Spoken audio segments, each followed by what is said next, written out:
अगर आपने इस वीडियो पर क्लिक किया है तो आपको चैलेंज से कह रहा हूं कि इस वीडियो के अंत तक आपके पैर का पसीना आपके सिर पर चढ़ जाएगा। ये आपके धैर्य की परीक्षा है कि आप वीडियो पूरा देख पाते हैं या नहीं, और अकबर को महान बताने वाले इतिहास के मास्टर और इतिहासकारों की धज्जी उड़ जाएगी आज के इस वीडियो में।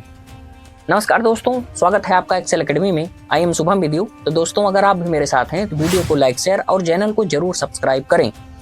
दोस्तों, अकबरवा कितना बड़ा चोट्टा था आज के इस वीडियो में जाना जाएगा। तो चलिए अब हम शुरुआत करते हैं इस वीडियो की। तो इस वीडियो की खासियत यह है कि जितने इतिहास के मास्टर आपको अकबर के बारे में मीठी मीठी बातें बताएं हैं, उनको बताकर फिर उसका खंडन जरूर किया जाएगा, जिससे आप सच को जान सकें। हम मुगल सम्राट की महानता के संदर्भ में निष्कर्ष पर पहुंचने के लिए इन पहलुओं पर ऐतिहासिक साक्ष्यों और तथ्यों के साथ चर्चा करेंगे। जैसा आपको बताया गया कि अकबर सबसे उदार, सबसे सहिष्णु और सबसे कम कट्टरपंथी था, वही जानते हैं ना आप अकबर के बारे में। लेकिन ये सब दोगलापन है, मैं तेरा दोगलापन उतारता हूँ। ये कितना बड़ा झूठ है अभी बताता हूँ। तो चलिए सबसे पहले प्रचलित मान्यता को जानते हैं। इतिहासकारों के अनुसार अकबर कई उपलब्धियों के साथ महान है क्योंकि उसमें कई गुण थे। लेकिन इतिहासकार आगे कहते हैं कि वह एक मुसलमान था, परंतु उसका साम्राज्य कभी भी इस्लामी नहीं था। उसने कई हिंदू राजकुमारियों से विवाह किया था और वह बहुत ही सहिष्णु व्यक्ति था। अकबर को उसकी सहिष्णुता, धर्मनिरपेक्षता और उदार राजनीति के कारण महान की उपलब्धि प्रदान की जाती है। इसलिए वह राष्ट्रीय राज्य का एक उदाहरण है। सुन रहे हैं ना आप, लेकिन जान रहे हैं कि इसको कौन महान बना रहा है? इसको महान बना रहे हैं एंग्लिकन इतिहासकार। ये कौन है? ये ईसाई समुदाय से जुड़े होते हैं और इसमें नेहरूवादी और वामपंथी इतिहासकारों ने थोड़ा और मिर्च मसाला लगा दिया। लेकिन जो ये इतिहासकार इसके गुणों की दुहाई दे रहे हैं, अब आइए हकीकत को जान लेते हैं। इसके गुण के आधार पर भी अकबर का साम्राज्य भारत के अन्य साम्राज्यों जितना बड़ा नहीं था। यदि हम अकबर के अधीन मुगल साम्राज्य के राजनीतिक क्षेत्र और विस्तार की तुलना करें तो यह औरंगजेब जैसे उसके उत्तराधिकारियों से बहुत कम था। और उससे भी बड़ी बात, जिनको इन इतिहासकारों ने अदृश्य कर दिया है, जैसे मौर्य साम्राज्य, मराठा साम्राज्य और ब्रिटिश राज से बहुत कम था और गुप्त साम्राज्य से भी बहुत कम था। जैसा कि आप यहाँ पर एक तालिका को देख सकते हैं, और यहाँ पर अगर आप मुगल साम्राज्य को देख रहे हैं तो यह 122% था।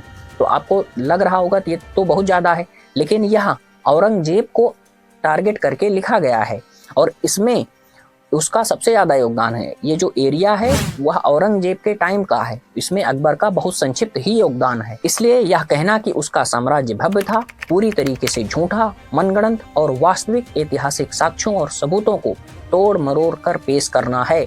तो आपसे इसीलिए कहता हूँ कि वीडियो को अधिक से अधिक लोगों तक जरूर शेयर करें, जिससे लोग नफरती इतिहास के बजाय समालोचनात्मक इतिहास जान सकें। और हमें जो एक तरीके से ये बातें मीठी मीठी बताई जाती हैं, अगर आपके पास ऐसे तर्क होंगे तो जो भी मास्टर आपको इस तरीके से बताते और परगलाते हैं, उनकी क्लास में खड़े होकर आप उन्हें काफ़ी अच्छे से सब कुछ बता सकते हैं। अकबर सभी मुगल राजों में सबसे उदार, सबसे सहिष्णु और सबसे कम कट्टरपंथी था। अकबर भले ही भारतीय शासकों से लड़ा हो, लेकिन धर्म के आधार पर नहीं लड़ा था। उसकी राजनीति धार्मिक आधार पर किसी व्यक्ति में भेद नहीं करती थी। अब आइए इन सब का पर्दाफाश करते हैं। तो दिलचस्प बात यह है कि उसका मामला यह नहीं है कि अकबर ने इस्लाम के नाम पर निर्दोष हिंदुओं को नहीं मारा या इस्लाम के नाम पर काफिरों के खिलाफ युद्ध नहीं लड़ा, बल्कि यह है कि वह सभी मुगलों, खासकर धर्मांध औरंगजेब की तुलना में कम कट्टरपंथी था। लेकिन सबसे खास बात यह है कि उसने इनमें से किसी भी इतिहासकार ने कभी भी इस बात का खंडन नहीं किया कि चित्तौड़ पर विजय प्राप्त करने के बाद अकबर ने निर्दोष लोगों का नरसंहार किया। मुगलों में से अकबर ने कम मंदिर को नष्ट किया जिससे वह महान बन गया। अकबर ने कम हिंदुओं को मारा जिससे वह महान बन गया।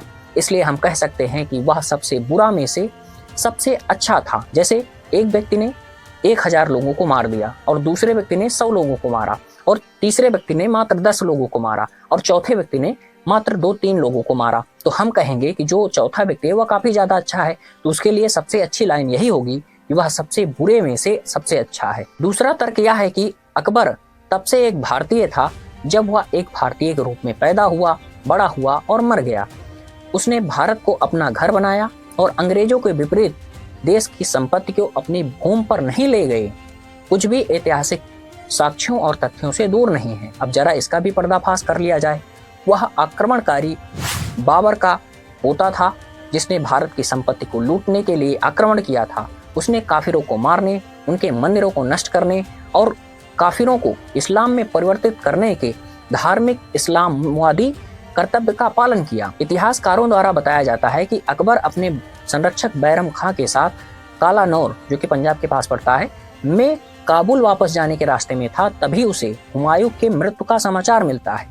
वह अपनी पसंद से नहीं था कि अकबर भारत में रहा और इसे अपनी मातृभूमि बना लिया, बल्कि ऐतिहासिक परिस्थितियों ने उसे भारत में लड़ने और रहने के लिए मजबूर किया। सामने आने वाली ऐतिहासिक घटनाओं ने उसे पानीपत की दूसरी लड़ाई 1526 लड़ने के लिए मजबूर किया, जिसे उसने वास्तव में खुद लड़े बिना जीत लिया था। वह युद्ध भारत को इस्लामिक राज्य में बदलने के आह्वान के साथ धार्मिक तर्ज पर लड़ा गया था। तो आप कह रहे हैं कि वह बहुत सहिष्णु था, धर्मांध नहीं था, तो आगे और सुन लीजिए। क्योंकि पानीपत की दूसरी लड़ाई में हेमचंद्र विक्रमादित्य हेमू को हराने और मारने के बाद अकबर ने गाजी की उपलब्धि धारण की। उसने हेमू के सिर को काबुल में भंडाफोड़ करने के लिए भेजा। निचले भाग को दिल्ली के एक द्वार पर रखा। सबसे सहिष्णु मुगल सम्राट ने इस खूनी युद्ध को जीतने के बाद मारे गए सैनिकों के सिर से एक मीनार बनवाई थी। अतः एक विदेशी आक्रमणकारी जिसके पिता और दादा ने आक्रमण करके भारत को लूटा, एक भारतीय शासक को पराजित कर मुगल साम्राज्य की स्थापना करने के लिए महान कहा जा रहा है। यह तर्क का उपहास है और कुछ नहीं है मेरे दोस्तों। इस तर्क से अंग्रेज भी महान हो गए। फिर जो लोग टीपू सुल्तान के मार दिए जाने पर छाती पीटते हैं, उन्हें यह लाइन समझनी चाहिए कि अंग्रेजों ने तो भी यही काम किया था, तो फिर आप इसके लिए क्यों उन्हें दोषी दे रहे हैं। इरा मुखोती ने अपनी मौलिक पुस्तक द ग्रेट मुगल में वर्णन किया कि 1568 में अकबर ने एक लंबी घेराबंदी के बाद चित्तौड़गढ़ के किले पर कब्जा कर लिया था।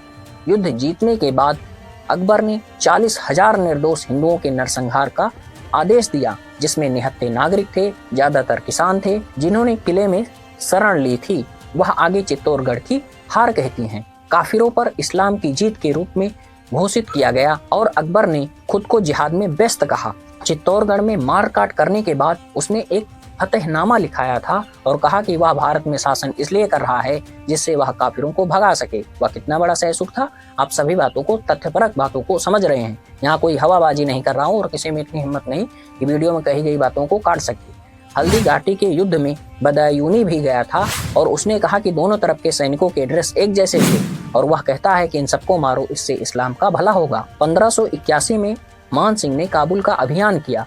काबुल की ओर से लड़ने वाले सभी मुस्लिम थे, इसलिए बदायूनी इनको लश्कर कुफ्र और अकबर की फौज को लश्कर इस्लाम कहता है। अगर आप इसका कंप्लीट वीडियो देखना चाहते हैं तो मैंने एक वीडियो बना दिया है, उसमें अकबर की बहुत अच्छे तरीके से प्रशंसा की गई है। आप जान ही रहे हैं प्रशंसा किस तौर पर की जाएगी, उसकी कितना प्रशंसा के लायक है और इसके साथ साथ उसने किस तरीके से काफिरों के साथ काम किया और वह कितना न्यायप्रिय था, उस बात को अगर आप समझना चाहते हैं। इन जो इतिहासकार जो आपको मीठी मीठी बातें बताते हैं, सिक्के का एक पहलू दिखाते हैं और सिक्के का अगर आप दूसरा पहलू देखना चाहते हैं वो भी सटीकता और प्रामाणिकता के साथ, तो उस वीडियो को जरूर देखें। इसने कई मंदिरों को नष्ट कर दिया और शहर की सड़कों पर सामान्य महिलाएं जो जौहर नहीं कर सकती थी पकड़ लिया गया। प्रसिद्ध इतिहासकार और प्राच्य विद्वान जेम्स टॉट के अनुसार सहिष्णु इस्लामवादी अकबर ने मारे गए लोगों को उनके जनेऊ पवित्र धागा से तौलकर मापा था। चित्तौड़ को लौटने के बाद जनेऊ का वजन 74.5 मन और 1 मन के बराबर 40 किलो था। वो आगे कहते हैं कि यदि मैं अकबर के हाथों हुए अत्याचार की गिनती मात्र कर लूं तो इसका हिसाब किताब रखना एक चुनौती हो गई और अभिलेखों के लिए एक जनेऊ का वजन लगभग 7 ग्राम होता है। साथ ही यह भी तर्क दिया जाता है कि उसने कई राजपूत महिलाओं के साथ विवाह किया था, जो उसकी धर्मनिरपेक्ष साख को दर्शाता है। लेकिन अगर हम ऐतिहासिक व्याख्यानों के अनुसार जाते हैं तो सभी विवाह धर्मनिरपेक्ष या उदारवादी रवैया की भावना के बजाय राजनीतिक लाभ के लिए किए गए थे, क्योंकि उसे पता था कि अगर भारत के संपूर्ण भाग्य को जीतना है तो सबसे पहले राजपूतों को अपने में मिलाना होगा और उनकी शक्ति को छेड़ करना होगा। इसीलिए उसने इनके साथ राजनीतिक गठबंधन किए। यही काम गुप्तों ने भी किया था, लिच्छवियों से जो है शादी की और फिर अपने जो राज्य का विस्तार है उसे आगे बढ़ाया। ये काम बहुत लोगों ने किया। आप ना कहें कि उसने राजनीतिक लाभ को छोड़ करके धार्मिक तौर पर विवाह किया था। या अगर ऐसा कोई कहता है तो उसके सामने आप इस तर्क को पेश कर सकते हैं। इसके साथ साथ यह ऐतिहासिक अभिलेख की बात है कि अकबर ने सलीम सुल्ताना बेगम से शादी जबरन की थी, जो कि उसके बैरम खां की पत्नी थी। अब आप सोच सकते हैं कि वह कितना बड़ा वाहियात इंसान था कि जो मतलब अपने से कितनी ज़्यादा एज की किसी महिला से ज़बरदस्ती शादी कर रहा है, वह भी उसके संरक्षक के तौर पर थी। और यही बात लोग कहते हैं कि उसने अपनी माँ से शादी कर ली थी, क्योंकि एक संरक्षक जो है उसका पिता होता है और उसकी जो संरक्षिका है वह उसकी माता होती है। इसके बाद इतिहासकार Smith Akbar the great Mughal में लिखते हैं कि अकबर के पास महिलाओं के लिए एक अत्यधिक लालसा थी। मैं नहीं बोल रहा हूँ, इतिहासकार जो बोल रहे हैं वही आपके समक्ष प्रस्तुत कर रहा हूँ। विभिन्न शासकों के खिलाफ आक्रमणता के अपने युद्ध के दौरान अकबर का एक मकसद उनकी महिलाओं, बेटियों और बहनों को हथियाना था। उसने ही अपने हरम के लिए रखेल लाने के लिए मीना बाजार की शुरुआत की थी, और इस पर नेक्स्ट वीडियो आएगा, उसे देखकर आप खुद हिल जाएंगे कि कितनी ज़्यादा वाहियात हरकतें की जाती थी, कितनी महिलाओं को बंदी बनाया जाता था, उन्हें एक स्थान पर कैद करके रखा जाता था जहाँ पर एक भी पुरुष नहीं जा पाते थे, और उनमें से केवल 5% महिलाएं इन मुगल शासकों के साथ संबंध बना पाती थी और अपना जीवन नर्क के तौर पर बिताती थी। अकबर पहले मुसलमान था, बाद में बादशाह, क्योंकि युद्ध के लिए उसका आह्वान इस्लामी था। पराजित करने के बाद उसने जो उपलब्धियां प्राप्त की वो इस्लामी थी, जैसा कि शुरुआती दौर में बताया कि जीत के बाद उसने गाजी की उपलब्धि धारण की थी। किसी भी मुस्लिम शासक को पराजित करने के बाद एक भी मस्जिद को नष्ट करने या एक भी उदाहरण या प्रमाण नहीं मिलता।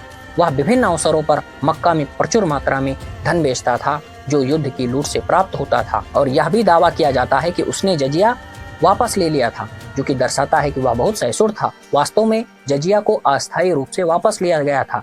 1582 में मुगल सम्राट अकबर ने सती को गैर कानूनी घोषित कर दिया, लेकिन किसी ने यह सवाल नहीं उठाया कि क्या उसने बुर्के को प्रतिबंधित किया या मुस्लिम महिलाओं के लिए मस्जिदें खोल दी। कितना बड़ा सैसुर था, आप समझ सकते हैं, और कितनी ज़्यादा अच्छे तरीके से इसके बारे में बातें लिखी गई और बताई गई, वह भी आज आप समझ पा रहे होंगे। भारत में सबसे शक्तिशाली मुगल शासक अकबर, जिसने 1578 में यह सुनिश्चित किया कि उसे गाजी के रूप में संबोधित किया जाए, और इसके लिए उसने इलाहाबाद किले का निर्माण किया, जिसे बाद में इलाहाबाद कहा जाने लगा। यह भी तर्क दिया जाता है कि उसने हिंदू मंदिरों के निर्माण और मरम्मत की अनुमति दी, लेकिन तथ्य यह है कि बनारस और प्रयाग जैसे पवित्र शहर को अकबर के द्वारा लूटा गया था और नष्ट कर दिया गया था, और इसे आसानी से कम करके आंका जाता है।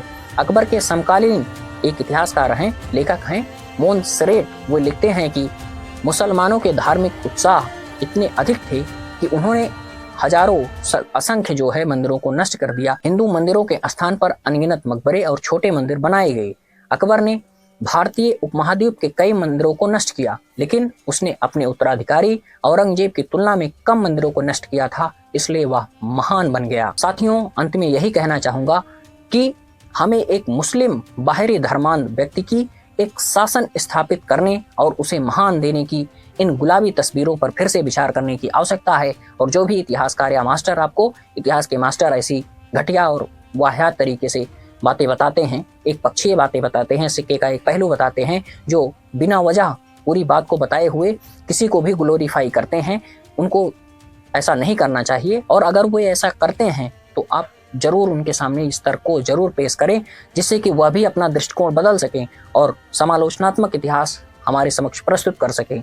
जिस कार्य के लिए हमें उसकी प्रशंसा करनी चाहिए उसे प्रशंसा करनी चाहिए, जो अच्छा कार्य है उसके लिए उसकी प्रशंसा होनी चाहिए, किसी भी व्यक्ति की हो, किसी भी पार्टी की हो। आज के दौर पर भी आप देख सकते हैं, लेकिन जो भी बुरे कार्य किए गए हैं उन्हें छिपाया ना जाए। अगर उसने निर्दोष लोगों को मारा है तो इतिहास के मास्टर को यह भी बताना चाहिए। असली इतिहास का मास्टर वही होगा जो इतिहास के सभी बिंदुओं पर चर्चा करेगा, ऐसा नहीं कि एक पक्षीय बात करके और बच्चों को गुमराह करने का प्रयास करे। तो आशा करता हूँ यह जानकारी आपको रोचक लगी होगी और इस वीडियो ने आपके दिमाग को पलट के रख दिया होगा, क्योंकि आज तक आपने अकबर को महान महान महान महान सुना होगा।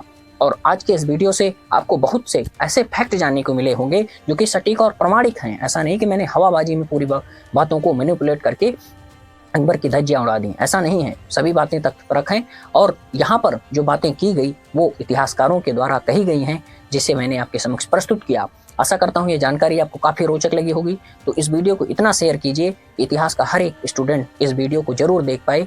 मेरा उद्देश्य आपको एक समालोचनात्मक इतिहास प्रस्तुत करवाना रहता है।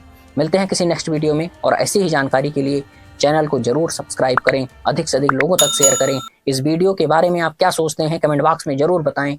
नमस्कार, धन्यवाद दोस्तों।